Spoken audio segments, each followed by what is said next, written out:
Krishna,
Krishna Krishna,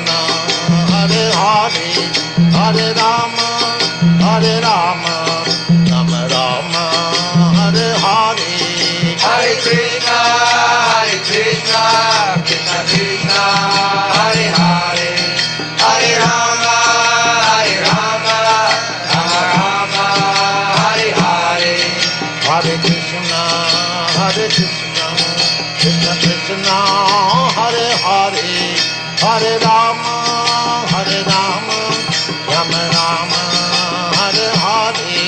Hare Krishna, Krishna Krishna, Hare Hare.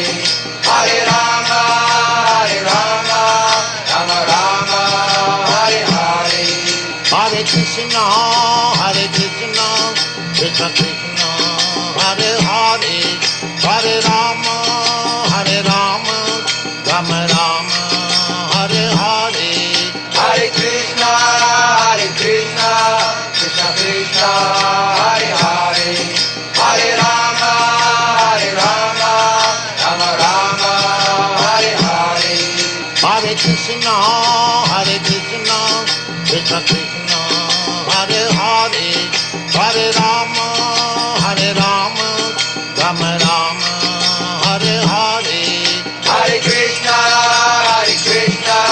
Krishna Krishna, Hare Hare. Hare Rama, Rama, Rama Rama, Hare Hare. Hare Krishna, Krishna Krishna, Hare Hare. Hare Rama, Rama, Rama Rama, Hare Hare. Hare Krishna, Krishna Krishna, Hare Hare. Hare Rama, Rama, Rama Rama, Hare Hare. Hare Krishna, Krishna Krishna, Hare Hare. Hare Rama, Rama, Rama Rama, Hare Hare. Hare Krishna, Krishna Krishna, Hare Hare. Hare Rama, Rama, Rama Rama, Hare Hare. Hare Krishna, Krishna Krishna, Hare Hare. Hare Rama, Rama, Rama Rama, Hare Hare. Hare Krishna, Krishna Krishna, Hare Hare. Hare Rama, Rama, Rama Rama, Hare Hare. Hare Krishna, Krishna Krishna, Hare Hare. Hare Rama, Rama, Rama Rama, Hare Hare. Hare Krishna, Krishna Krishna, Hare Hare. Hare Rama, Rama, Rama Rama, Hare Hare. Hare Krishna, Krishna Krishna, Hare Hare. Hare Rama, Rama, Rama Rama, Hare Hare. Hare Krishna,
Hare Krishna, Krishna Krishna, Hare Hare, Hare Rama, Rama Rama, Hare Hare. Hare Krishna, Krishna Krishna, Hare Hare, Hare Rama, Rama Rama, Hare Hare. Hare Krishna, Krishna Krishna Krishna, Hare Hare, Hare Rama, Rama Rama, Hare Hare. Hare Krishna, Krishna Krishna, Hare Hare, Hare Rama, Rama Rama, Hare Hare. Hare Krishna, Krishna Krishna Krishna, Hare Hare, Hare Rama, Hare Krishna, Krishna Krishna, Hare Hare, Hare Rama, Rama Rama, Hare Hare. Hare Krishna, Krishna Krishna, Hare Hare, Hare Rama, Rama Rama, Hare Hare. Hare Krishna, Krishna Krishna Krishna, Hare Hare, Hare Rama, Rama Rama, Hare Hare. Hare Krishna, Krishna Krishna, Hare Hare, Hare Rama, Rama Rama, Hare Hare.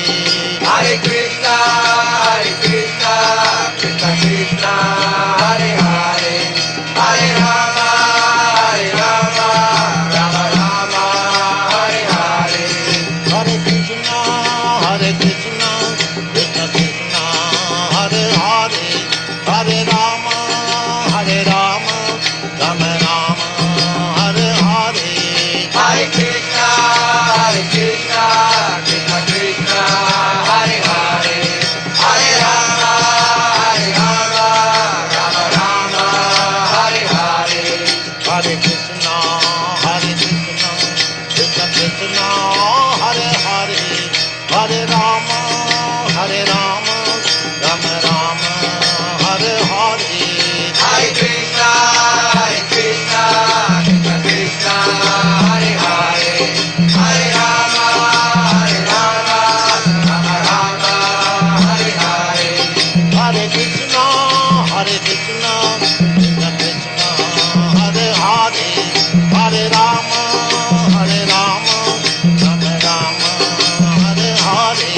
Hare Krishna, Krishna Krishna, Hare Hare, Hare Rama,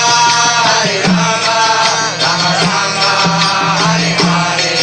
Hare Krishna, Krishna Krishna Krishna, Hare Hare, Hare Rama, Rama Rama, Hare Hare. Hare Krishna, Krishna Krishna, Hare Hare, Hare Rama, Rama Rama, Hare Hare. Hare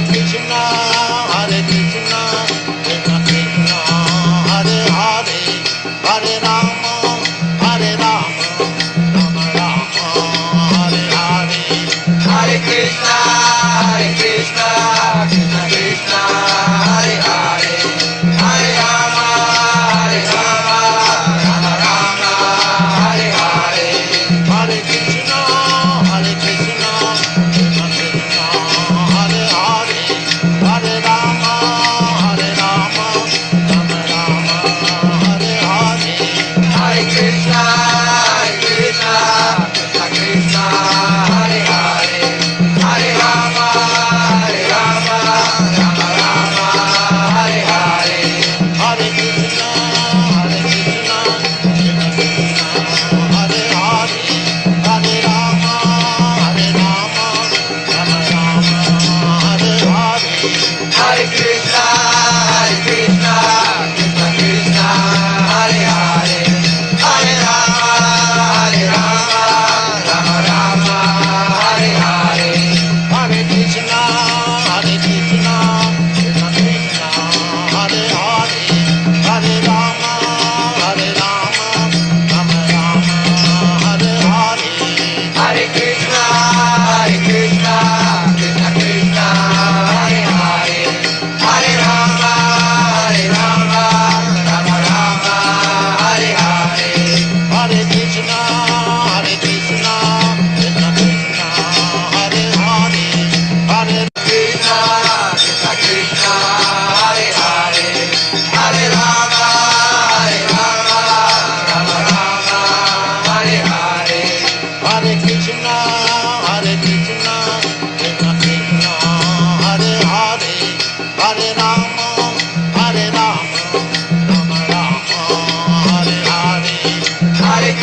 opportunity to glorify Bhakti Vinoda Thakur. So after Sri Chaitanya Mahaprabhu's, can we start? Okay, after Sri Chaitanya Mahaprabhu's disappearance, say around 1500, early 1500, there was some of his followers.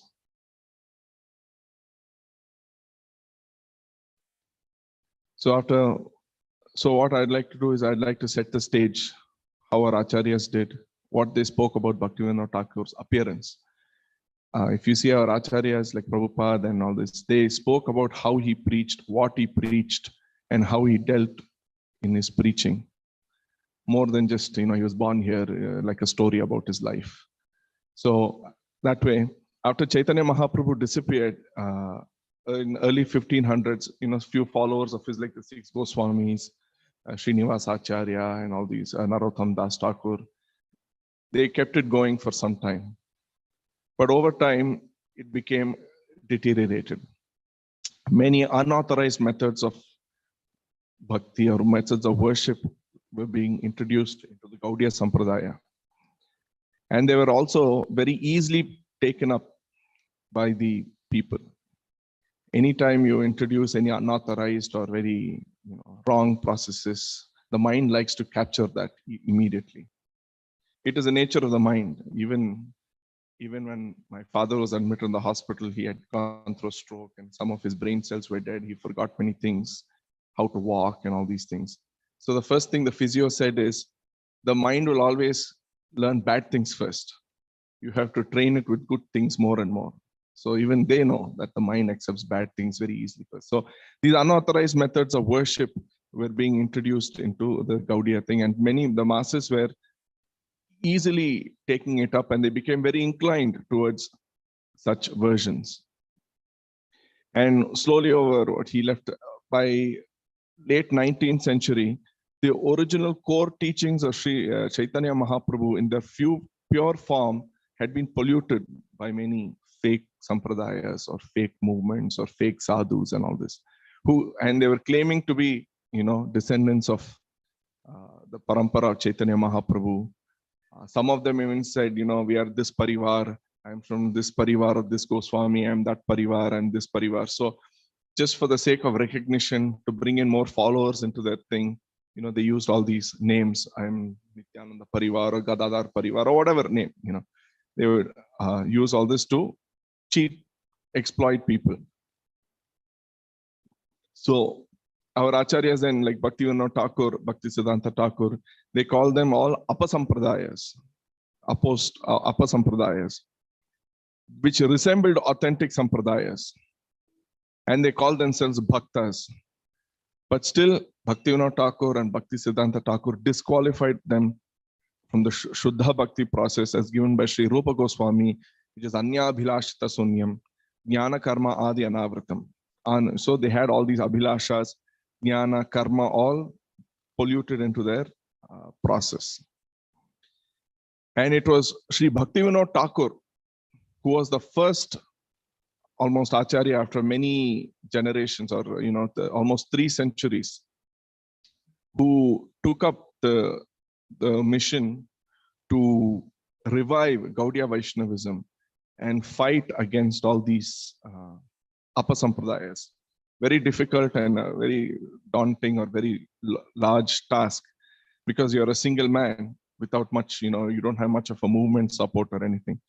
So he was one man fighting many apasampradayas and fighting Maya, Kali, all these things. So he revived from this 3-century gap to bring back the genuine process grounded in Shastra. So we have a very popular shloka, Shruti Smriti Puranadi Pancharatrim Vidimbina Aikantiki Harer Bhaktir Utpataya Eva Kalpate.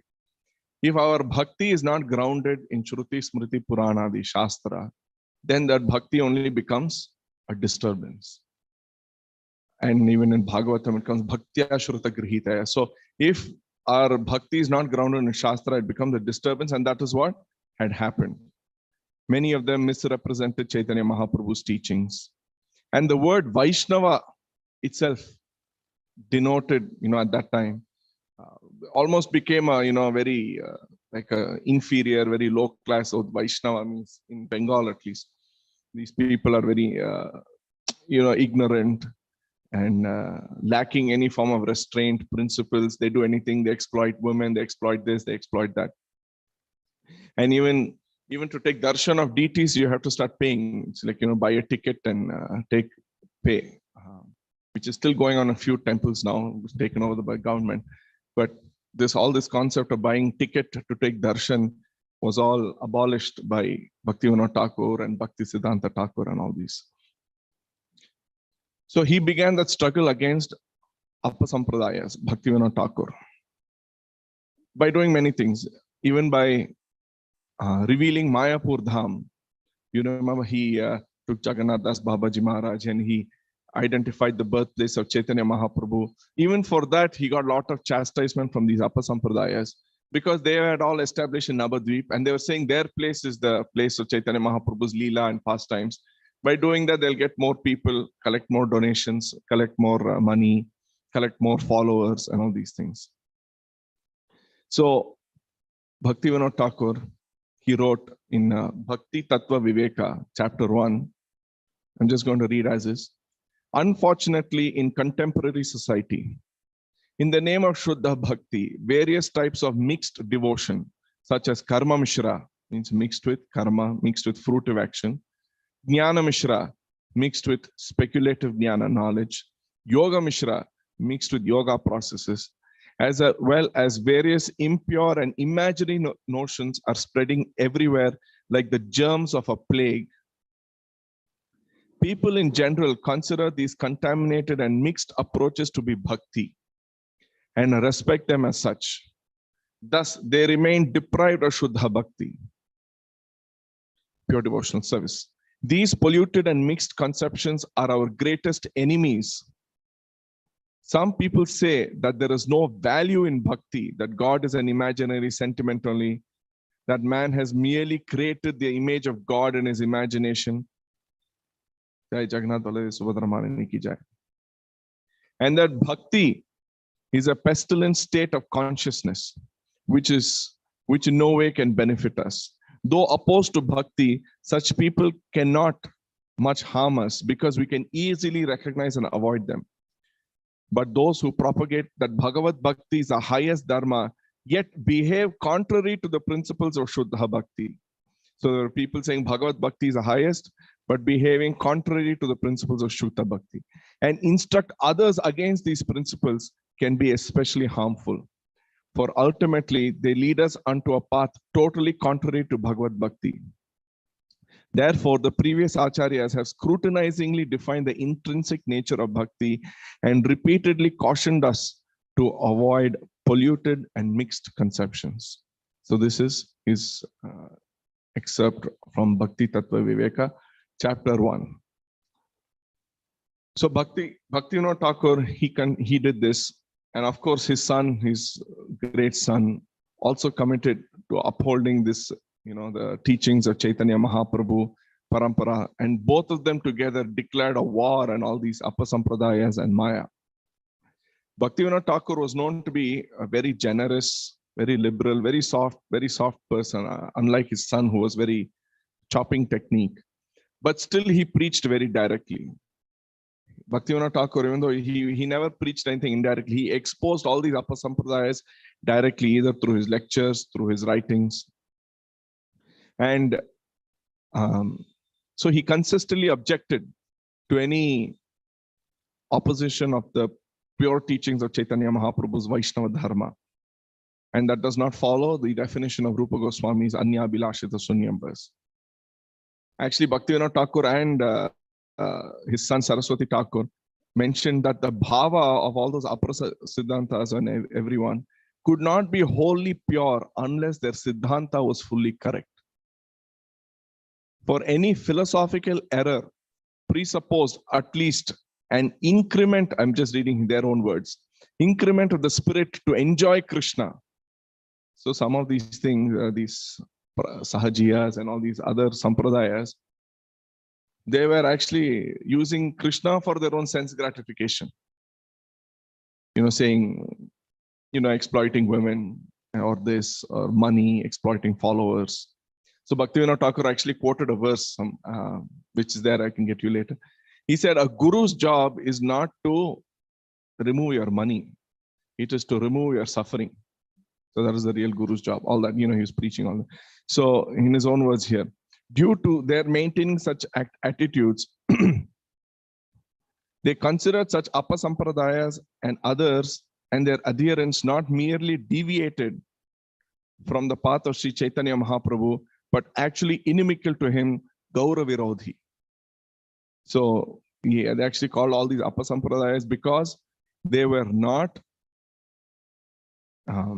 in line with the Siddhanta of Gaudiya Vaishnavism, the Chaitanya Mahaprabhu, and Siddhanta was not fully correct, so that bhava is not pure.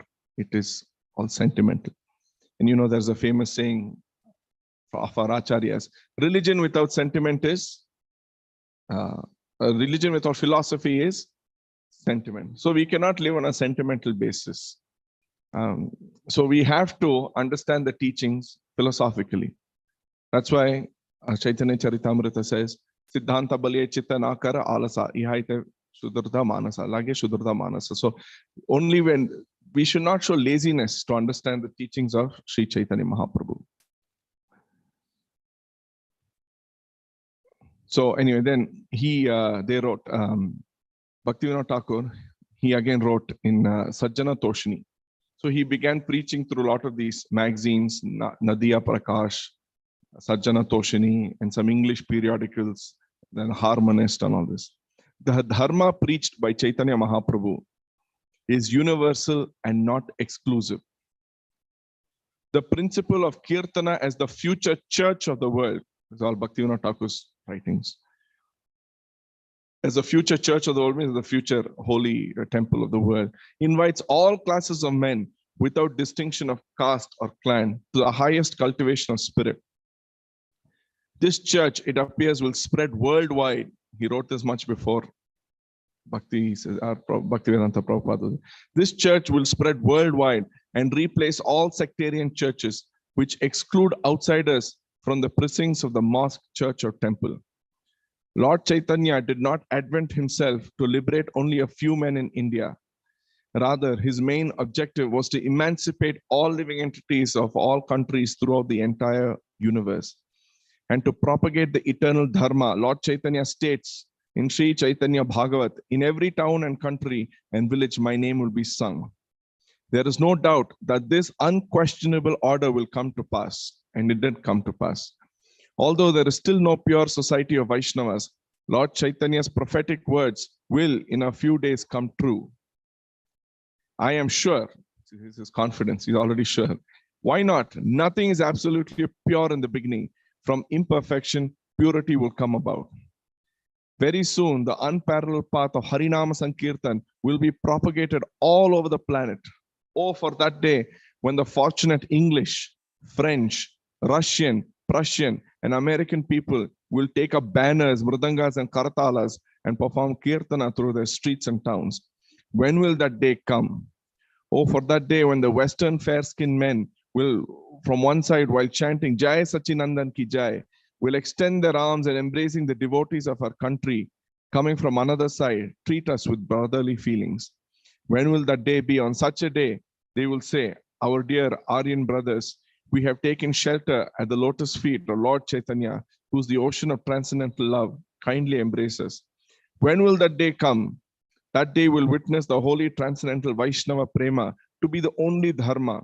And like rivers meeting the ocean, all narrow creeds will mix with the unlimited Vaishnava Dharma. When will that day come? So Bhaktivinoda Thakur, as he initially also published a book, as you probably already are aware of, and the Lord Chaitanya, life of Lord Chaitanya and his precepts, and sent it to some universities abroad in English, to McGill in Canada and few other places. So he had come to fight against all these apasampradayas and to revive the teachings of Gaudiya Vaishnavism as Chaitanya Mahaprabhu taught. So for this, he appeared in 1838. And it's not like, and his lineage, his family lineage is also given in Harmonist magazine. They were very renowned for both worldly and religious merit. So in the harmonist, in Sajjana Toshini, his family lineage says, those descending from Brahma via the progeny of Chitragupta were calculated in Bharata Varsha as Brahma Kayastas. Bharata was in the 87th generation from Chitragupta and Bharadwaja in the 88th. After him came Angira, then Brahaspati. In the 149th generation, Purushottama, son of Shivadatta, went to Bengal upon the summons of King Adishura of Bengal. Purushottama's youngest son accepted sannyasa with the name Kanakadandi. His composition, Saragrahi Vaishnava Mahimashtaka, is extant even today. In the 7th and 8th generation of Purushottama's family, both Vinayaka and his son Narayana Datta were royal ministers. In the 15th generation from Purushottama appeared the son of Kamadeva, named Raja Krishnananda, who had an exceedingly pronounced taste for the holy name. Accompanied by his entourage, Sri Nityananda Prabhu came to the home of Raja Krishnananda and bestowed mercy upon him. The 7th generation from Krishnananda saw the appearance of Madan Mohana, whose piety was so famed that it is recommended to remember him in the morning. He was venerated by all the residents of Bengal, especially all respectable persons of Calcutta. He fostered the prestige of Varnashrama Dharma by establishing temples and other structures in Benares and similar holy places. Then it goes on. The generosity and prosperity of his eldest son Ramatanu was in recent days spoken in every home in Calcutta. A great grandson of Madan Mohana was Ananda Chandra Datta, who gave his third son, our Thakur, who was named Kedarnath Datta, who later became Bhakti Vinoda Thakur. So his genealogy is also there in Sajjana Toshini, if you'd like to go through it, what a great family he came from. So he was an ideal acharya in Grahastha. His timetable, his schedule of how every day he spent after coming back from his work. He slept very early for 4 or 5 hours, and then 12 o'clock he woke up, midnight, and spent a lot of time writing books on pure Gaudiya Vaishnavism, on the core teachings of Chaitanya Mahaprabhu. So even though he was an officer, he engaged so much in Krishna service. He was a magistrate, he did many things. And he also preached widely among everyone, all kinds of people. So anyway, so he was preaching and he had made some headway. He was one person preaching to all these upper sampradayas, to almost going against the norm of what the society was following as Chaitanya Mahaprabhu's teachings. Still, he had a longing for East and West to unite in Krishna Bhakti. And one night in a dream, you've probably heard, Lord Jagannath himself came in his dream and told him, I did not bring you to Puri to execute legal matters, but to execute Vaishnava Siddhanta. And Bhaktivinoda Thakur, talking to Jagannath in his dream himself, said, your teachings have significantly depreciated, and I lack the power to restore them. He was only a single man. Much of my life has passed, and also Bhaktivinoda Thakur always did not have good health. From childhood, he always had some health problems. And also, whenever he spoke up about something, whenever he got sick, people, the regular society would say, see, he's condemning, he's criticizing all these other Babajis, he's criticizing all these other Sampradayas, that's why he's got sick. That's why he's got sick. And even if you read Prabhupada's appearance day lecture on Bhaktivinoda Thakur, he speaks about how Bhaktivinoda Thakur had once got one fake Babaji even arrested. And then that Babaji had some mystic power and he gave Bhaktivinoda Thakur bad health. But still, Bhaktivinoda Thakur, he woke up from all that. He was almost once in a deathbed. There are 3-4 instances of this covered in his life. How, he's almost in a deathbed. They thought he's going to go. And then Bhaktisiddhanta Thakur told him, this is what people are saying in the society, that you have been, you're going through the karma of, because you've criticized all these upper sampradayas. That's why you're sick and you're going to die. And then he revived, rejuvenated his health, and he woke up and again, with full vigor, started preaching. So, and then he said, you have to send me someone from your personal staff so that I can start the movement. That's the exact word. And Lord Jagannath then, as you know, directed him to pray to the Bimala Devi deity. And in this way, he had a great son born to him, Bhakti Siddhanta Saraswati Thakur. And so they both together preached heavily. In 1883, Sri Bhaktivinoda Thakur was transferred to Sri Rampur, just outside Calcutta. And he started weekly Sunday programs, weekly Sunday meetings of Bhaktivinoda Thakur. He called it Vishwa Vaishnava Sabha. And there Bhaktivinoda Thakur lectured on Bhakti Rasamrita Sindhu. Then in 1885, Bhaktivinoda Thakur, a part of his Bhakti Bhavan, he dedicated for the Vaishnava depository, like a library, which consisted of a library adjoined by a press called Sri Chaitanya Yantra. And thereupon resumed publication of Sajjana Toshni. He actually had a lot of problems even to open a press. I'll talk about that later too. He trained and engaged his son, especially Bimala, in all aspects of printing and publishing, including editing, proofreading, typesetting, and operating the machines. And Bimala even learned the mechanics of the presses, including detailed knowledge of their components, and could diagnose and repair malfunctioning equipment. So he learned to that detail where he himself could do technical support for those printing machines. So in 1885, Bhaktivinoda Thakur took his sons, including Bimal Prasad, to visit a few places of Lord Chaitanya's pastimes in Bengal. Then they arrived a bit late. As you know, that time there was no roads and taxis and cabs like today. He arrived late one evening on the outskirts of Kulina Grama, a settlement whose former inhabitants were very dear to Chaitanya Mahaprabhu. You have heard of Kulina. So they stayed there in a temple which is not well maintained and all this. Next morning, upon entering, they were asked by when they were entering the city, town, they were asked by some local residents where they had come from and where did they spend the night. So upon hearing the answer, the village man amazingly asked, "How could you have slept there? No one can stay there peacefully. It is haunted by a Brahma Rakshasa who pitches stones and brickbats at anyone passing by after dusk," in that place where they stayed. Bhaktivinoda Thakur replied, "Yes, that ghost did try to disturb us, but I loudly chanted Hare Krishna Mahamantra and he went away." Learning that he was Bhaktivinoda Thakur, they were like, they already knew of his name. The villagers became very, further and further question, "How did you quell that ghost by chanting Hare Krishna?" Previously, he was the priest of that temple and he chanted Hare Krishna throughout his life. How did he become a ghost? He was a priest in the temple who had chanted Hare Krishna. How did he become a ghost? And how could your chanting expel him? So Bhaktivinoda Thakur said, yeah, he committed a lot of offenses. And then he quoted some shlokas also of how offensive chanting, with wrong understanding of Siddhanta and all this did this to him, and how he was blessed by hearing pure chanting of Bhaktivinoda Thakur, and he was, relieved of that ghost situation. So Sri Bhaktivinoda Thakur told them that the priest must have vibrated only the syllables of the name, thus producing a physical lip-deep sound lacking spiritual essence. When Bhaktivinoda Thakur asked about his character, they replied he was not good.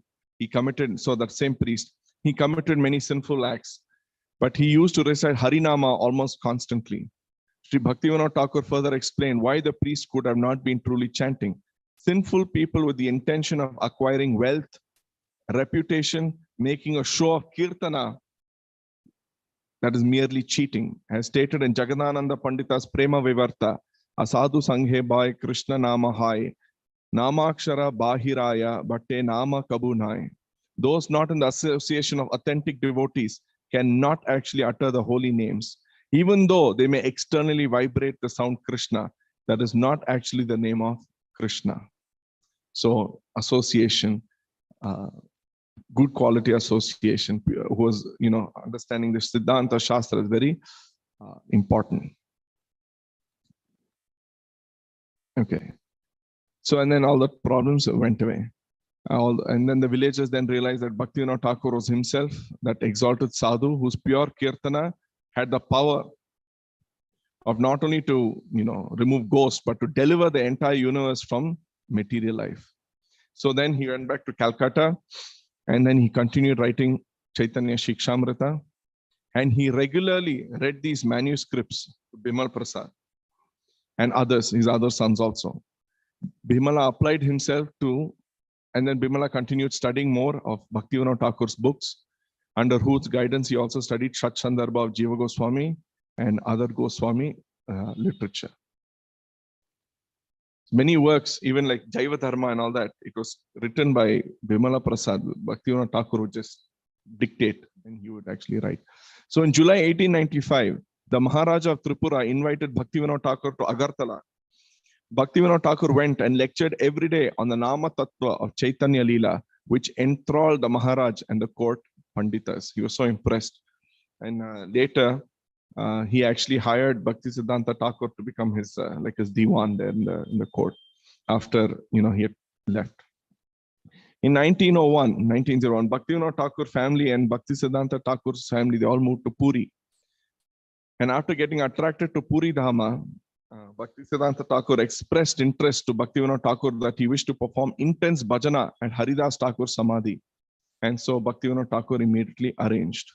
And shortly thereafter, in 1902, Bhaktivinoda Thakur acquired a small plot of land close to Giridhari Asana, where Bhaktisiddhanta Thakur was doing his service. And in 1902, inaugurated construction of Bhakti Kuti. During 1903, Bhaktivinoda Thakur, in that Bhakti Kuti, had Bhaktisiddhanta Thakur read and explain Chaitanya Charitamrita, Govinda Bhashya, Shat Sandarbha, Srimad Bhagavatam, and the Upanishads, and himself interspersing comments. He kept interjecting and giving his commentary also.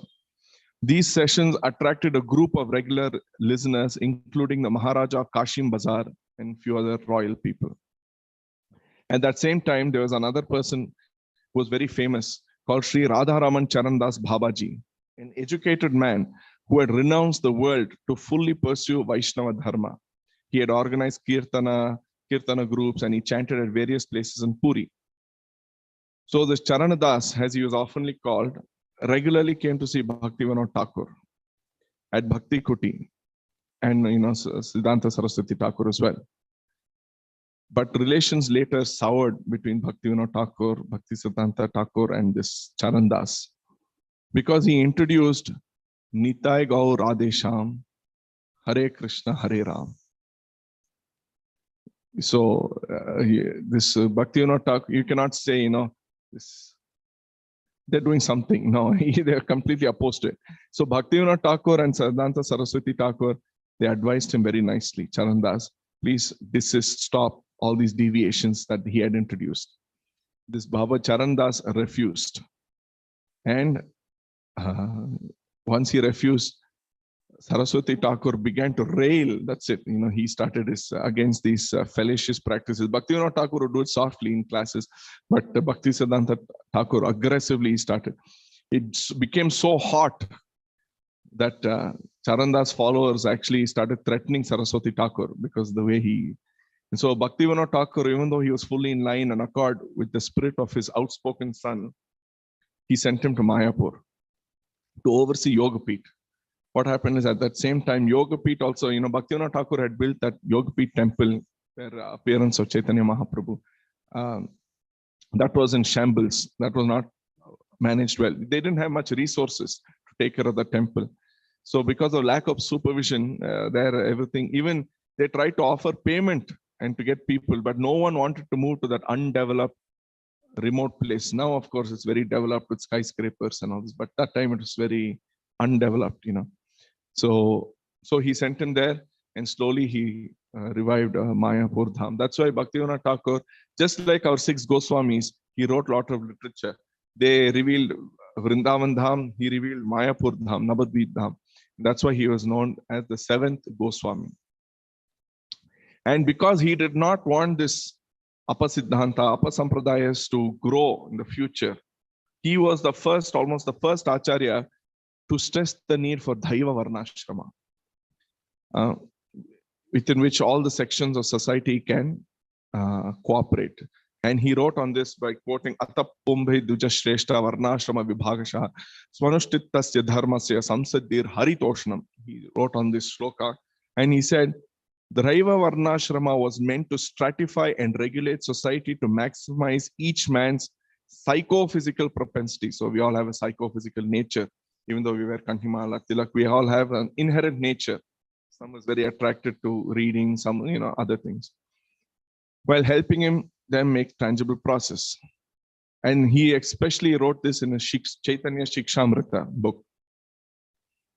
And then he said, if this Vaishnava Dharma, along with the propagation of Shuddha Bhakti, is not revived or is not in place, then it will again give rise to Sahajiyas.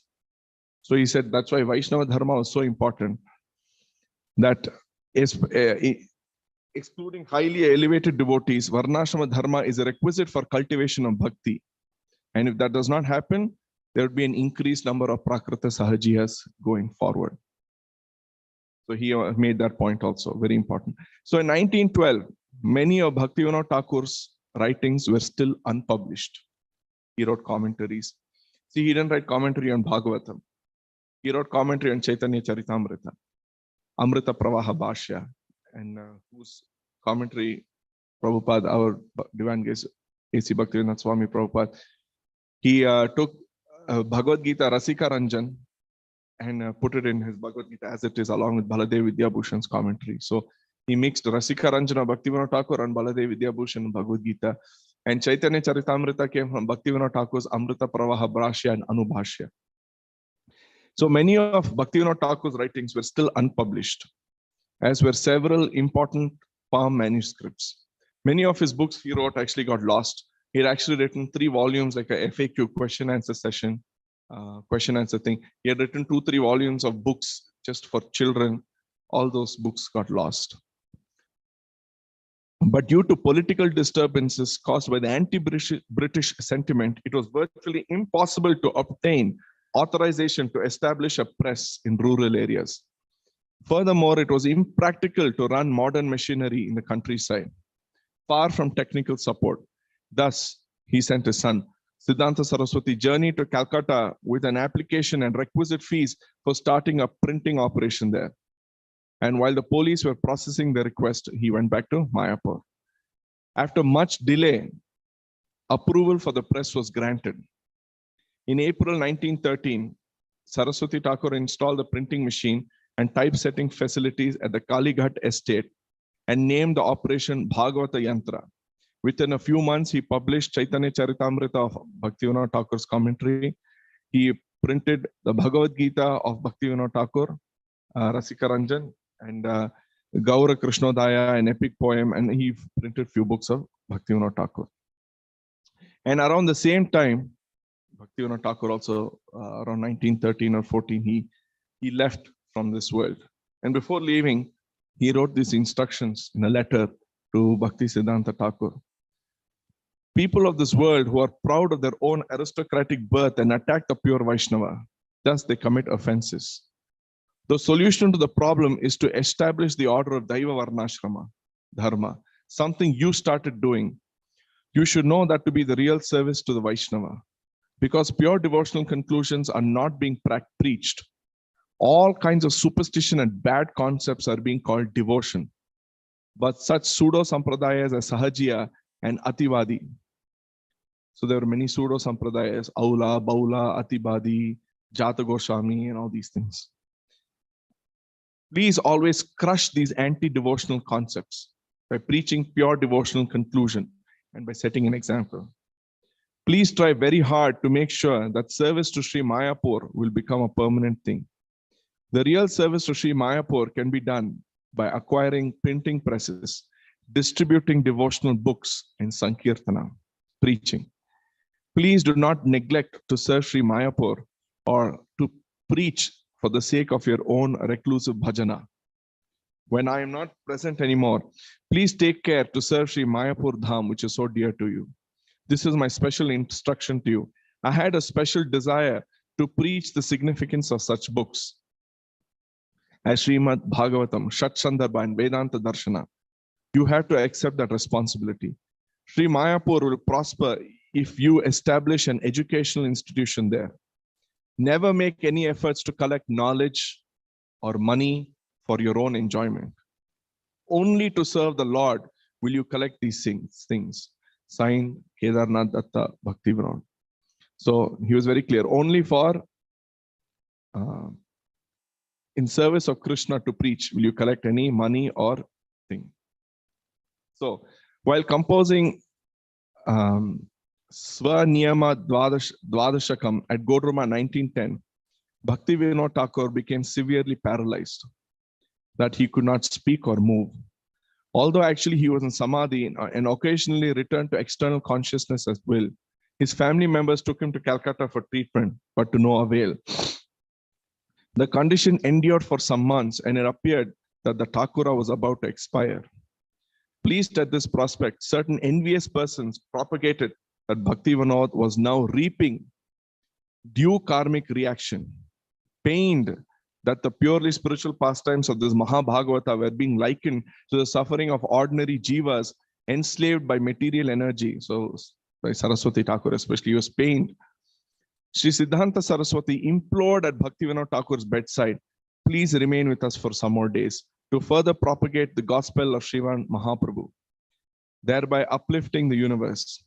In this way, even the ignorant villains who are now criticizing you may also be benefited. Thenceforth, Thakur Bhakti Vinoda gradually regained full locomotion. He stood up again, he started walking, leading many of his detractors to repent and submit at his lotus feet. While enacting this Leela of sickness, Sri Bhakti Vinoda Thakur was requested by Gaur Kishodas Babaji Maharaj via Caste Goswami not to remain in Calcutta, but to join him in Nabadvip, because Calcutta is the place of Kali. On hearing this, Bhakti Vinoda Thakur asked the messenger to convey his blessings to Sri Gaur Kishodas Babaji Maharaj for Hari Bhajana and relay the comment, where I reside is not the resort of Kali. Sri Siddhanta Saraswati Goswami then explained that Srila Narottam Das Thakur has affirmed, Yatha Vaishnava Gana says Sthana Vrindavana. Wherever Vaishnavas are present is Vrindavana. Most people who approached Babaji Maharaj do so with their own ideas. They make a show of taking sadhu sangha, but are actually unwilling to accept salutary instruction. So actually, what happened was after Saraswati Bhakti Vinoda Thakur left, many people would come and meet Bhakti Siddhanta Saraswati Thakur saying, I have seen Bhakti Vinoda Thakur, I know Bhakti Vinoda Thakur, and Saraswati Thakur vehemently opposed all these things. See, it's like saying, our acharyas never went and said, I went and saw Jagannath in Puri. They were very humble. They would stand by the Gaudiya Stamba so that Jagannath would see them. When we go, we don't go to see Jagannath. We come here to take darshan of Jagannath. So he will see us. So if you go and tell Bhakti Vinoda Thakur, Bhakti Siddhanta Saraswati, I saw Bhakti Vinoda Thakur, he would, talk back. And he actually wrote an article on that also. That Bhakti Vinoda Thakur is such a highly spiritual person. So later, Srila Saraswati Thakur revealed the meaning of this. Towards the end of his manifest pastimes, upon seeing the dearth of bhakti in society, he adopted a vow of silence and remained immersed in Manasi Seva, devotional service performed, in the mind and meditation. Those fools who in pride considered themselves devotees could not understand this pastime and thus made offense at the lotus feet of a devotee. Wanting to see a devotee by their own feeble qualifications, they inevitably committed offenses. Shedding profuse tears on seeing the distress of souls suffering in this world, Srila Bhakti Vinoda Thakur ordered me to preach Shuddha Bhakti to fulfill the mission of Sri Chaitanya Mahaprabhu, and for now to follow the tenets of the devotional service. In 1913, Bhakti Vinoda Thakur sent a requisition from Calcutta to Siddhanta Saraswati in Mayapur. There are not enough devotees here. I have heard that you have many there. So send me some. So from them sends 2 men. Saraswati Thakur acceded. He agreed. But none of the dispatched men sent the other elsewhere and arrived alone in Calcutta, where for some days he served. Srila Bhakti Vinoda Thakur shortly thereafter served Srila Bhakti Vinoda Thakur. Shortly thereafter, Sri Bhaktivinoda wrote again to Sri Siddhanta Saraswati Thakur saying, "You are my only true Vaishnava son. Quickly free me from this association here and take me to Godruma." Sri Siddhanta Saraswati soon arrived in Bhakti Bhavan, but was prevented from taking Bhaktivinoda Thakur due to other family members' objections concerning his age and health. Thus, Sri Siddhanta Saraswati was obliged to return alone. Yet, upon reaching the train station in Calcutta, he was met by Bhaktivinoda Thakur, who had arrived by car, accompanied by the same relatives who had forbidden him to go, but finally yielded to his insistence. And during that period, so what happened then? Siddhanta Saraswati Thakur started composing Anubhashya. Anubhashya is his commentary on Chaitanya Charitamrita, and he started regularly sending drafts to Bhaktivinoda Thakur for checking.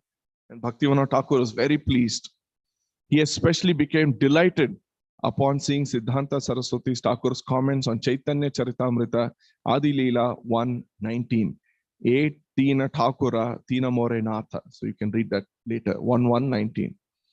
Sri Bhaktivinoda Thakur left this world from Bhakti Bhavan on 23rd June 1914. Sri Siddhanta Saraswati was then in Mayapur. Although earlier that day he had received news by telegram of Bhaktivinoda Thakur's impending departure, because trains were delayed due to monsoonal rains and flooding, he did not reach Calcutta till almost 8 in the evening, a few hours after Thakura's passing. In the meantime, his older brothers had already performed the cremation ceremony. Arriving amid sobbing and wailing, Sri Siddhanta Saraswati found his mother calm and composed, exhibiting no outward sign of grief. Wanting to placate her with meaningful words, he said, "Today is it's a day of happiness and grief. Today our master has re-entered the eternal pastimes of the Lord.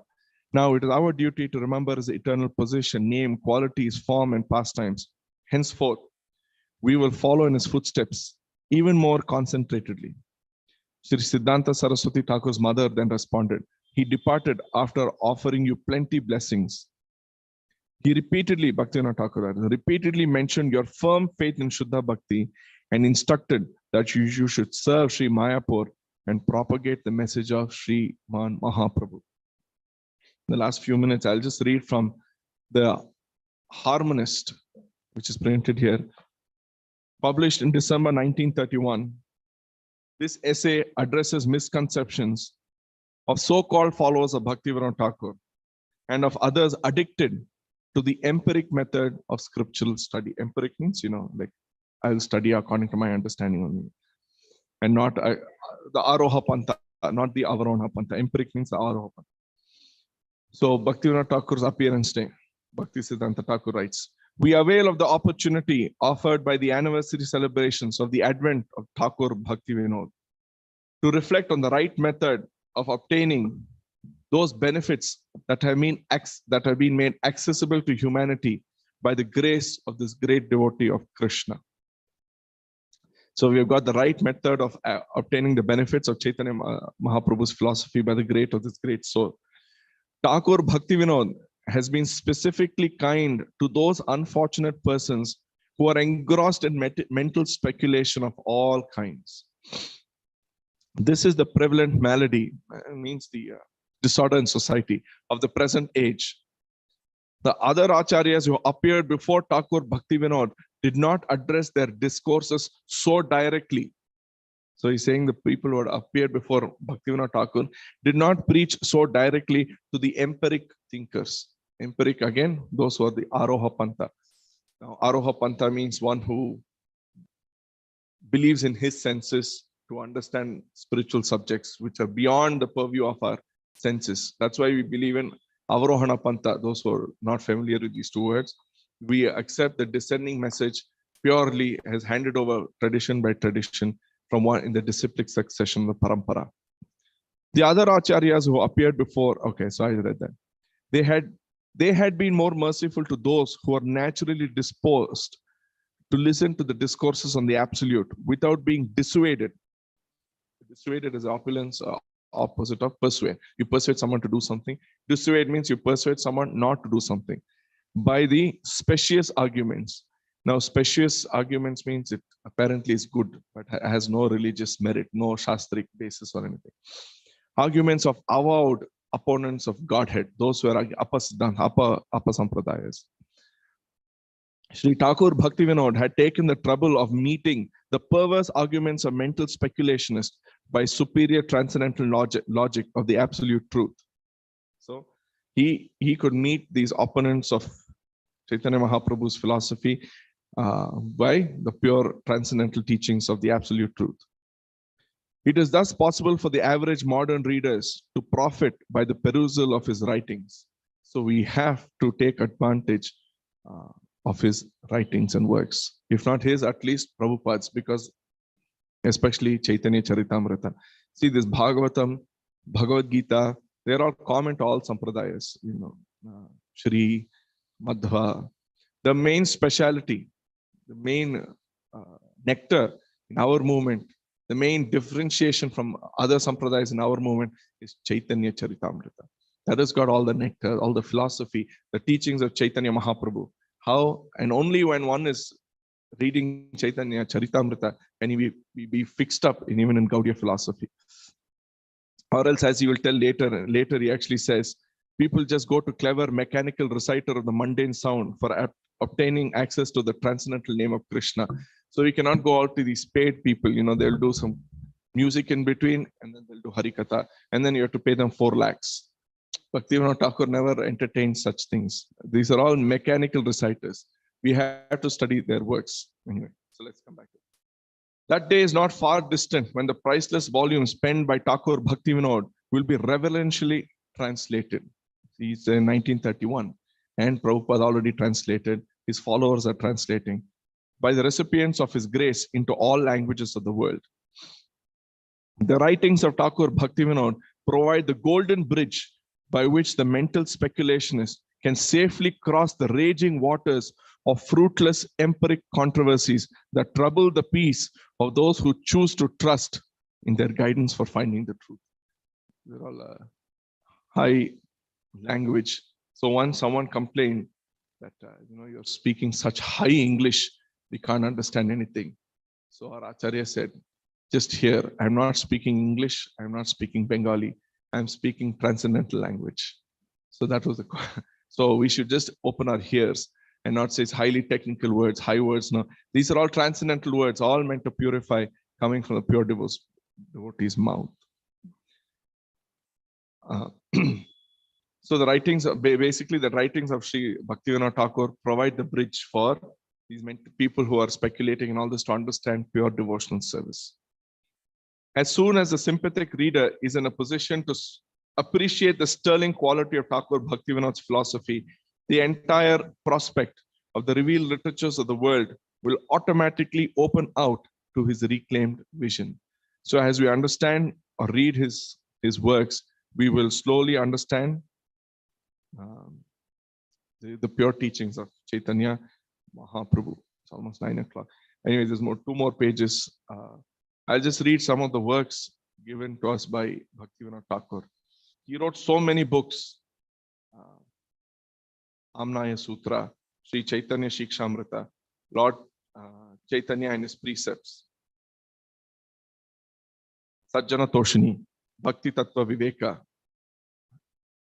And then he wanted to print so many books also. He also printed Madhvacharya's Bhagavad Gita commentary. He wanted to print some of Ramanujacharya's works. Baladev Vidyabhushan's commentary, he actually wrote Vidvadranjan and printed in Bengali. He printed more than almost 100 books.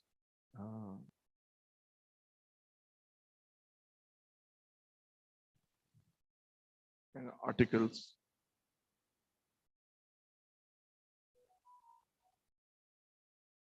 Bhajana Rahasya, Archana Paddhati, Archana Kana, Jaiva Dharma, Sri Chaitanya Shikshamrita, Sri Navadvip Dhama Mahatmya, Tattva Muktavali, Tattva Viveka, Tattva Sutra, Harinam Chintamani, Life and Precepts of Sri Chaitanya Mahaprabhu, the Bhagavat, its philosophy and theology, Sharanagati, which we will sing from today later, Kalyana Kalpataru, Gitavali, Sanmodana Bhashya, commentary on Shikshashtaka, also the Amrita Pravaha Brashya, Rasika Ranjan, commentary on Bhagavad Gita, Vidvadranjan on Baladev Vidyabhushan, Vedanta Tattvasara by Ramanujacharya, translation by him, a Mani Manjari of Madhvacharya, Sadachar Smriti, by Madhvacharya translation. Harinamamrita Vyakarana of Jiva Goswami, Sri Chaitanya Mangala of Lochandas Thakur, Hari Bhakti Kalpalatika, and some of these books are actually lost his translation.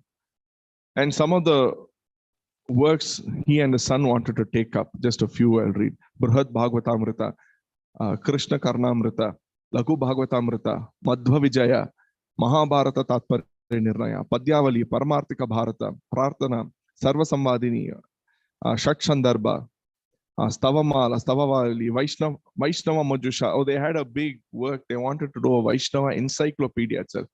So Siddhanta Saraswati Thakur actually collected a lot of things for that thing, but it never came to fruition. Vedanta Kalpadruma, Vedanta Syamantaka, and Siddhanta Ratna. Some of the main Upanishads with commentaries by Vaishnava Acharyas, and with their own Gaudiya commentary. Remember, they were discussing Upanishads, all the works of the Gaudiya Acharyas in their, at least in their Sanskrit form. And then a work on Sri Rupa Goswami as well. So all these were projects which they actually had a vision, but they couldn't do it in their life. So anyway, there's a lot more to talk, but I'll conclude here. 3-4 more pages of Bhakti Vinoda Thakur written by Bhakti Siddhanta. You can read it in Harmonist. It's there on ISKCON Desire Tree. December 1931, it's published. So 4-5 pages. So please take time to read it today if you can. So I'll conclude here. If any questions, anyone wish to add anything, please add.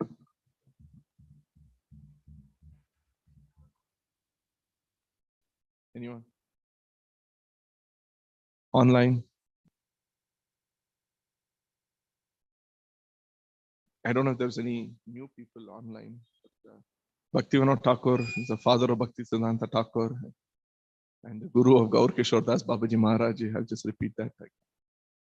And he took initiation from Jagannath Das Babaji Maharaj, from Bipin Bihari, and Shiksha Guru Jagannath Das Babaji Maharaj. And Bhakti Siddhanta Thakur is our Prabhupada's guru.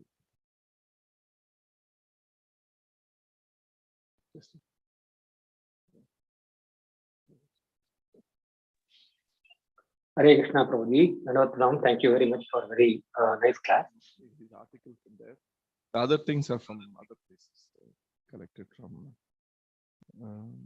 here and there writings of Prabhupada and Bhakti Siddhanta Saraswati and Bhakti Vinoda Thakur himself. His writings and other lectures. Copy paste. Yes, Prabhu. Hare Krishna Prabhuji, you are able to hear me? Advaita Parivara, they are there. They are bona fide or what? They're all within Gaudiya Sampradayas. They're not outside of Gaudiya. So they're there. They're still there. Gadadhara Pandit Parivar is there.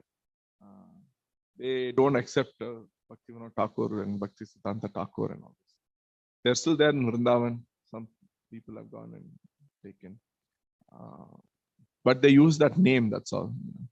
To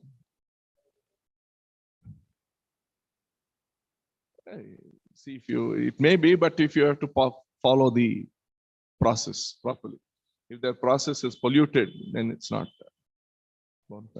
Mainly family line. Yeah, it's become family. So is it bona fide or not? I see. Beyond my thing. It is all between Supreme Lord Chaitanya Mahaprabhu. We follow Jata Goswami. So as I read, Bhakti Vinoda Thakur said, if they're not in line with grounded in Shastra, then they're Gaura Virodhi. They're against the principles of devotional service. So it depends what they're following. Online is there? Huh? No.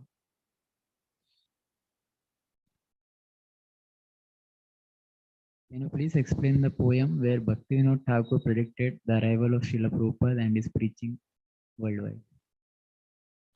Poem? Huh? It is not poem. There's a verse from the Chaitanya Bhagavat that one day the message of Chaitanya, the Lord Krishna, the message Harinam Sankirtan, message of Krishna, Senapati will go all over the world, and he wrote in his articles also at Chaitanya, which I read. So he had planted the seed, Bhakti Vinoda Thakur, of all these concepts. And Bhakti Siddhanta Thakur did it to some extent by sending his followers, like that Bon Maharaj he sent to London. And then he knew one of his followers will surely go abroad and they will be the Senapati through which this movement will spread all over the world, pure devotional service. They knew that coming. Like Bhakti Vinoda Thakur said, it's going to come in a few days. So it did come in a few years after he left the world. So they all had a link, how the message was going to come about. Even astrologically, it's proved how that link is there. It's there by Shyam Sundar Prabhu, the Prabhupada disciple. He's written a full article on this also. You want to add something to that poem? Chaitanya Bhagavata comes now with that verse. That was Yoga Peeth, na? Adbhuta Mandir. That is in Navadvip Dham Mahatmya. He said there'll be an Adbhuta Mandir where Germans, Russians, that I read in the beginning itself. The Germans, Russians, they'll all put their name and say Jaya Sachinandana. And all those things are slowly happening as predicted. So they're all great acharyas who, whatever they predict, come true. And it is coming true by Prabhupada's mercy, his followers' mercy, his followers' dedication. Yeah, is that enough? All right. So we'll conclude here. Shri Bhakti Vinoda Thakur Prabhupada ki, Srila Prabhupada ki, Jai Gaur Premanand.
Hare Krishna devotees, we'll conclude for today. We'll meet again.